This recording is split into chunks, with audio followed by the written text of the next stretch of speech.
Hey YouTubers, this is my 1947 Silvertone radio, phonograph, and wire recorder combo set model 7085. I just purchased this about 2 weeks ago. I've got another wire recorder over here, and it's a model number 8086, and I had just got done restoring it here about a couple months ago. I replaced all the capacitors and stuff in it. The only bad thing about it was that I stripped the gear on the baler right here. If you can see it, it's I got about 4 teeth missing right here, and I might contact West Tech Services and see if they got another gear. And I had it completely restored until I busted that gear, and the baler, it'll just go up so far and then hang on where the gear is stripped. And I had purchased this model right here to put I got it almost dirt cheap, and I had on the other one I purchased, I got about 7 wire spools on it, and this one I got about 4 or 5, so I got about total about 12 wire spools.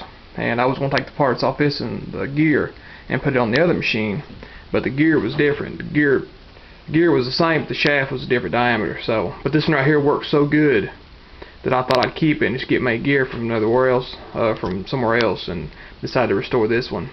I'm gonna recap it because it works fine now, but every now and then if you touch some of the metal on it, it'll start humming. And then if you wait a day or two or something, turn it on, it'll quit humming. But I've got the caps ordered for this one, and it's a pretty good shape. I'll give you a demonstration over here.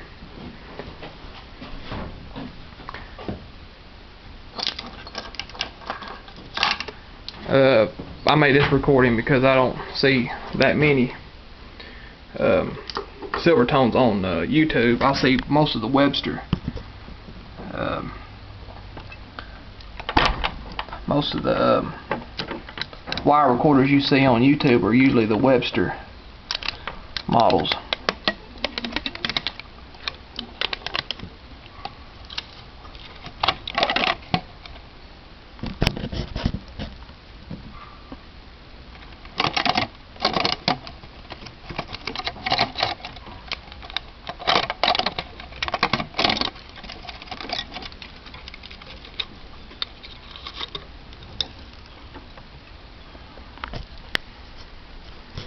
Okay, I'm going to turn it down.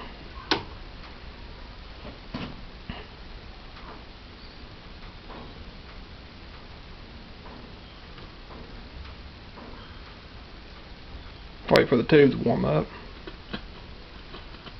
It's got a 70% chance of rain today, amen. But God says it ain't going to rain.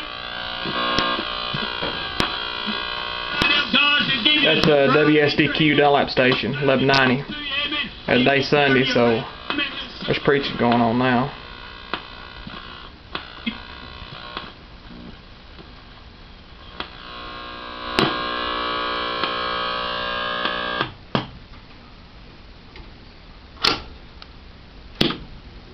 Hello everybody, this is Brooke. Today is These are recordings I had made in the past. The microphone was missing off of it, and so I'm using the microphone that I had with this other wire recorder. I had replaced the element in it, and it works pretty good. I'll do a recording here in a minute.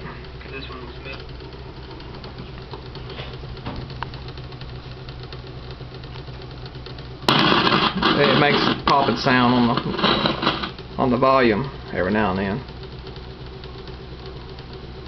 Hey, it's me again. Doing another test. The volume just cut off right at one. This has a lot to do with old capacitors and stuff in it. Why it makes these noises and stuff when I turn the volume up and down.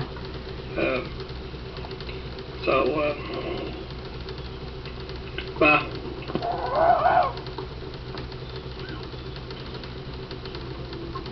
Some of these spools has got old radio shows and stuff in it from the late 40s. Maybe I'll do a recording in the future and play some of them. But hello everybody. Today's date is May 24, 2009. this is the recording I had made about half an hour ago. May 25th, which is Memorial Day.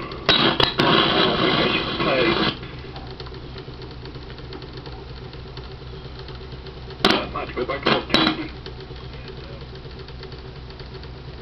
The idler wheels, I never did have them redone because I just did some adjustment on it, and the play and the rewind works pretty good. Now these were in such bad shape on this other one, I had to get all of them redone by West Services. And but if I ever get another gear on it, this one right here was a really nice sounding machine. It was a later model. You've probably seen them. It's the mechanism is a little bit different on it, and the baler and the tone arm and stuff was a little bit different. It's got a mouse cartridge in it. You know, it's got the permanent stylus in it. And this one right here, it's got one of them cartridges where you change the needles and stuff in it, like a Victrola out on it. Let me get past some of these recordings I've done. I'll do another recording here.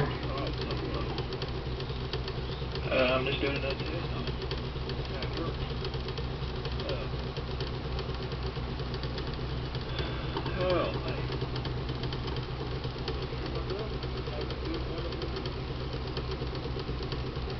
I'll go ahead and shut it off. Flip the... Okay. Get the microphone up here. The microphone here. Now you turn the volume up to adjust the neon light in the corner. As you can see, you barely can see it light up when I'm talking to the microphone. It's probably the weak capacitors in it, because the other one, it'll light up bright when I replace all the caps in it, but you can barely see it, you know, brighten up with my voice here. Hit this button.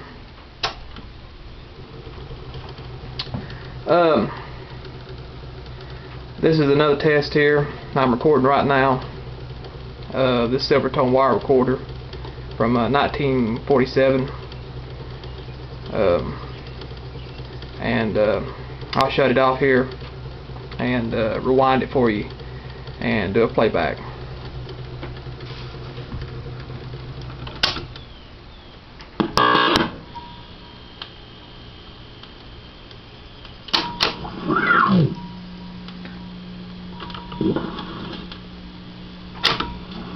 Approximately 400.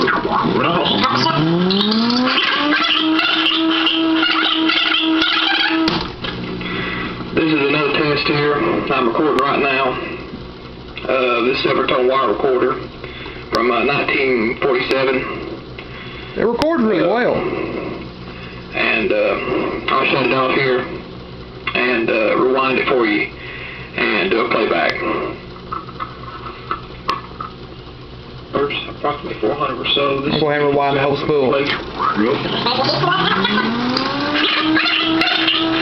really like how it, when you put it rewind, you can hear it backwards, high speed. The Websters never did do that.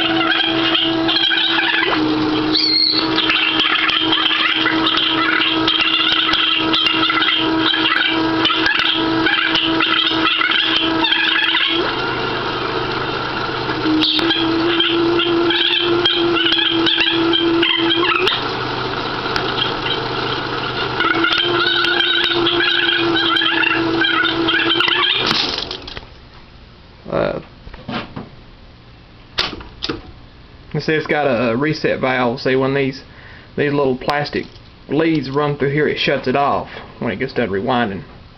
See, to put it back in play, you got to hit the reset button. It just starts it playing again. And it runs through there and it keeps it from just going wide open and the wire just going every which way. I really like these machines because, you know, instead of magnetic tape, it come out a few years later. These, you know, the recordings last.